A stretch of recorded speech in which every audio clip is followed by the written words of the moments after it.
The new direction for the DC universe with James Gunn at the helm has been nothing if not chaotic, with Henry Cavill being fired, with so many people questioning whether they will or will not be recast. But before we get to all the things that James Gunn wants to do, there's a lot of movies that still need to come out, including The Flash, including Shazam 2, and including Aquaman 2, Aquaman and the Lost Kingdom.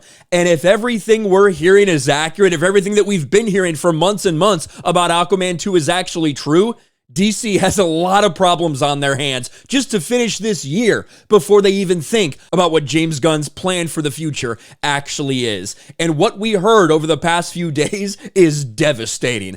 Aquaman 2 gets worrying news from test screenings. And I'll be honest, I've heard some stuff about Aquaman 2, specifically in regards to some other movies that were in production at DC. For instance, when Batgirl got canceled, it had already had test screenings. Same thing with Aquaman 2 and same thing with Black Adam.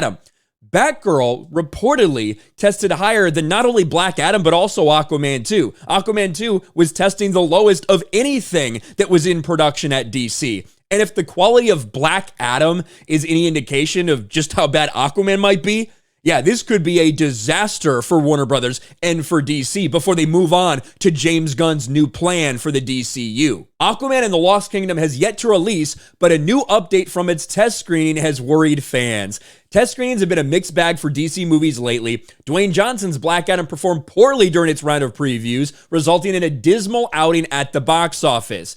People have said Blue Beetle and Flash have gotten positive news from their test screenings. We'll see how those end up in the box office, especially, I don't know what the demand for Blue Beetle is going to be. I would love a Blue Beetle movie. I think that could be cool, but the way they're going about it, Jaime Reyes, I just don't know about that, and I don't know what the normal audience is going to want.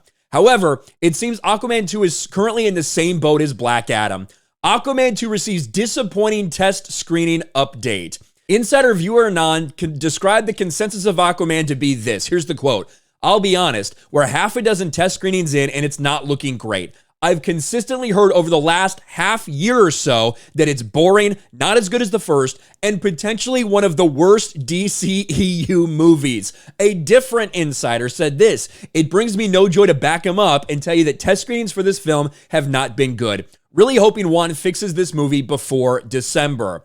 I've heard that something that almost never happens in test screenings happened with this movie. They're really going to need to fix this and fix it fast. And then another person said, well, the same person said again, "This is one of the bad things about being a scooper. I don't want to shit on movies, but at a certain point, when people know there have been a lot of test screenings, our silence becomes telling.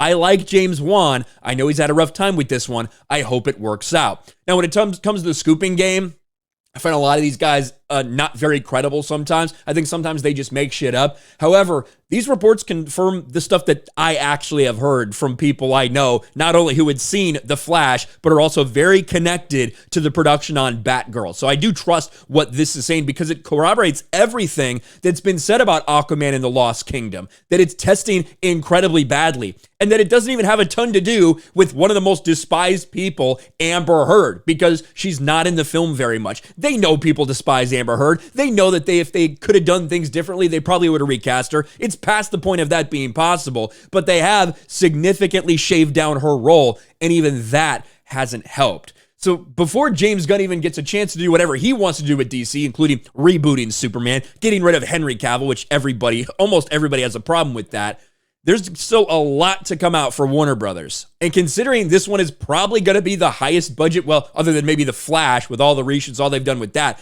Aquaman 2, The Last Kingdom has a ton of money wrapped up in it. Everything just continues to get more complicated for Warner Brothers and DC. No matter what, it seems like there's always chaos. There's always bad news, no matter who's in charge. And it's just continuing with this news, this confirmation that everything we've heard about Aquaman 2, The Lost Kingdom is really that bad. Let me know what you think about all this in the comments section below. Smash a like button, subscribe to the channel, ring the bell for notifications, share this video out there, and I'll talk to you later.